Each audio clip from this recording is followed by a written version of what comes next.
Méline. Bonjour. Tu es spécialiste de la slow pédagogie. Mais alors, qu'est-ce que ça signifie de mettre du slow dans sa parentalité ?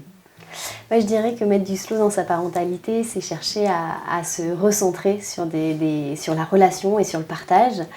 C'est peut-être moins chercher à faire des choses aux enfants, mais plutôt vivre avec. C'est vrai qu'on a des fois tendance à vouloir leur faire plein de choses pour les rendre heureux, mais finalement, je crois que c'est notre disponibilité relationnelle qui est marquante pour eux et qui est apprenante. Donc voilà, c'est ça qui est chouette. Et puis je crois que slow parentalité, ça ne veut pas forcément dire ralentir.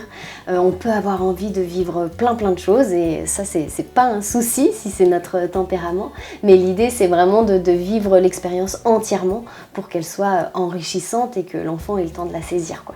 D'accord. Alors on parle aussi, on entend souvent le terme slow parenting. Quels pourraient être les bénéfices de ce slow parenting ? Justement, je crois que le bénéfice principal, c'est justement le fait que la relation soit au cœur, parce que du coup, ça va donner à l'enfant de quoi apprendre, de quoi se saisir.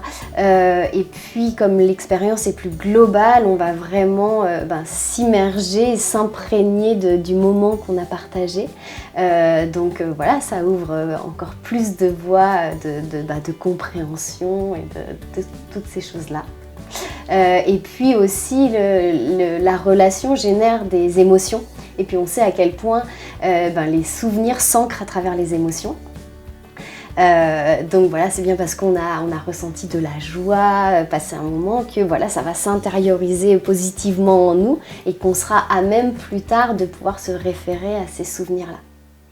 Alors concrètement, quand on est parent, comment on fait pour faire du slow parenting ?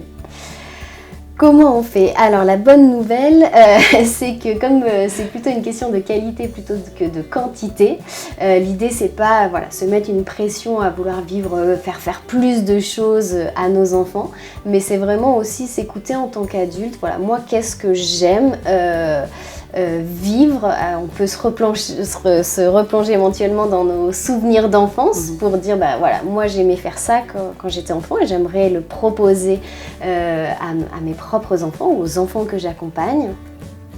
Et puis, mais voilà, ne pas culpabiliser si on a des contraintes de planning et qu'on passe peu de temps parce que c'est comme ça, on n'a pas plus de temps, mais c'est vraiment se dire je passe pleinement ce temps-là avec mes enfants et c'est un moment que j'apprécie moi-même, du coup il y a une authenticité de partage qui est là.